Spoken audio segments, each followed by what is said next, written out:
외국인은 하루에 3천억, 5천억을 매도하면서 한국을 탈출했습니다. 2008년 6월과 7월 이 2달 동안은요, 하루도 빠지지 않고 33일 연속 순매도를 했어요. 38.6%나 폭락했습니다. 10월 1일에서 27일입니다. 이 단기간 폭락은 IMF 외환위기 때보다 더 심각했어요.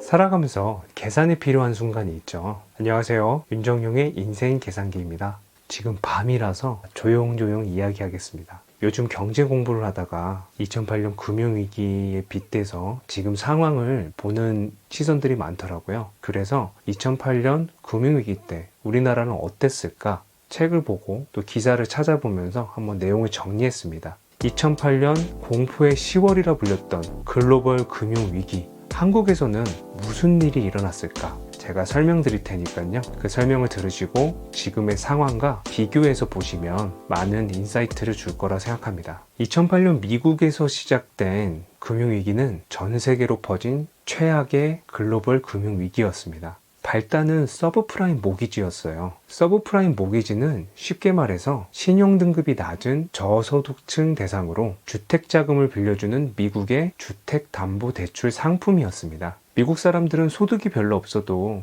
집값을 초과하는 담보대출을 받아서 그 돈으로 차도 사고 TV도 사고 쇼핑도 하고 또 집 한 채 더 사고 이랬어요. 집값은 항상 오르기만 했거든요. 근데 계속 그렇게 갈 수 없죠. 2005년 이후에 금리가 상승하면서 대출 연체율이 높아집니다. 돈을 못 갚는 거죠. 그러다가 2007년 하반기 경기가 악화되면서 부동산 거품이 훅 빠집니다. 집값이 폭락해버려요. 시간이 되시면 영화 빅쇼트를 한번 보시면 좋을 것 같아요. 그때의 상황을 굉장히 실감나게 또 다른 시선으로 보여주는 영화거든요. 무엇보다 재밌어요. 서브프라임 모기지를 이용해서 만든 제2차 금융상품들은 완전 쓰레기가 되었고, 이 쓰레기 자산을 보유한 전 세계 금융기관에서는 연달아서 폭탄이 빵빵빵 터집니다. 이게 바로 글로벌 금융위기입니다. 미국의 금융 시스템이 무너지면서 실물 경제에 심각한 타격을 입히는 거죠. 미국만 아니요, 전 세계에. 2007년 6월 미국 5대 투자은행 베어스턴스가 파산 위기에 몰렸습니다. 9월 15일에는 미국에서 네 번째로 큰 대형 투자은행 158년 역사를 가진 리먼 브라더스가 파산합니다.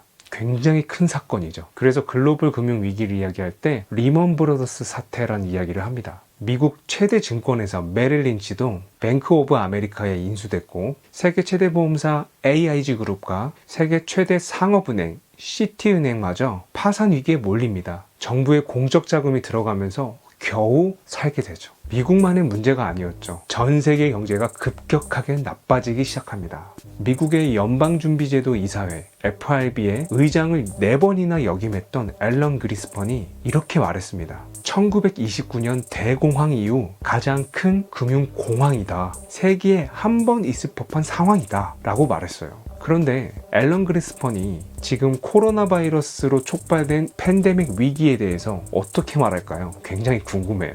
전 세계 경제가 급격히 나빠지면서 주가가 폭락하기 시작합니다. 전 세계 주가가 폭락했어요. 2007년에서 2008년 금융위기 기간 동안 중국 상하이 종합지수가 72.8% 하락했고요. 러시아 ITS 지수가 76.7% 하락했습니다. 한국 궁금하시죠? 코스피는 52.7%, 코스닥은 70.9% 하락했습니다. 재밌는 건 미국 다우지수는 47.5% 하락했다는 거예요. 아니, 위기는 미국에서 시작했는데 왜 미국보다 세계 각국의 증시가 더 하락했을까요? 한국의 상황을 볼까요? 외국인은 하루에 3천억, 5천억을 매도하면서 한국을 탈출했습니다. 2008년 6월과 7월 이 2달 동안은요, 하루도 빠지지 않고 33일 연속 순매도를 했어요. 주가 폭락으로 해외 펀드, 국내 펀드 수십 퍼센트 마이너스 수익률을 기록했고요. 펀드 투자자들은 피눈물을 흘려야 했습니다. 플러스 수익을 내는 펀드가 하나도 없었어요. 엄청난 연봉을 받는 펀드 매니저나 애널리스트나 주식업계 베테랑이라던가 폭락하는 주식시장 앞에서 속수무책이었습니다. 뭐 할 수 있는 게 아무것도 없었어요. 2008년 10월 1일 코스피 1453.40포인트가 10월 27일 892.16포인트로 38.6%나 폭락했습니다. 10월 1일에서 27일입니다. 이 단기간 폭락은 IMF 외환위기 때보다 더 심각했어요. 대부분 상장 종목이 최저가를 기록했고 10일 이상 연속 하락하는 종목들도 수두룩했습니다. 시가총액 1위 삼성전자는 하루에 13%가 올라가거나 하락하는 극심한 변동을 보여줬죠. 신용계좌는 담보 부족으로 매일 반대 매매가 이루어졌고, 여기서 반대 매매란 외상대금만큼 주식을 강제로 팔아버리는 거예요. 돈을 못 갚으니까. 깡통계좌가 속출됐습니다.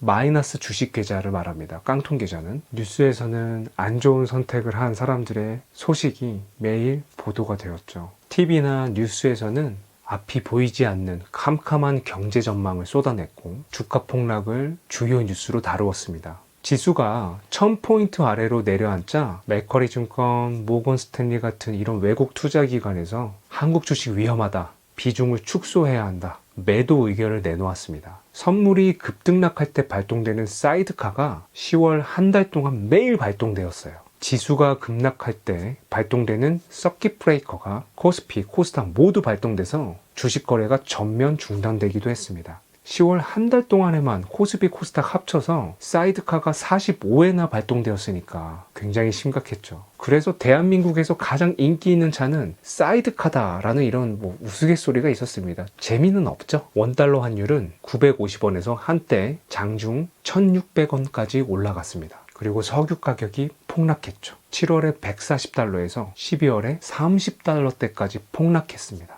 2008년 10월 30일 300억 달러 상당의 한미 통화 스와프가 체결되면서 전날보다 코스피 지수가 11.95% 폭등했어요. 1998년 6월 17일 8.5% 이후 최대 상승률이었습니다. 원달러 환율은 177원 폭락한 1250원으로 맞췄습니다. 2020년 지금 한국은 어떨까요? 어떤 외국 투자 기관은 현재 상황이 여름까지 지속되면 2008년 글로벌 금융위기보다 더 큰 위기가, 더 큰 충격을 받을 수 있다고 합니다. 장하준 영국 케임브리지 대학 교수는 현재 경제적 위기가 IMF 외환위기나 글로벌 금융위기보다 더 심각하다고 이야기합니다. 2008년 글로벌 금융위기 이후에 G20 중심으로 세계 각국이 반성을 했어요. 금융 시스템을 탄탄하게 만들려고 노력을 했죠. 미국의 경우 은행들이 함부로 위험자산, 위험상품에 투자하지 않게 만들었고요. 자본을 충분히 쌓게 했습니다. 그래서 페드 의장이었던 제닛 앨런은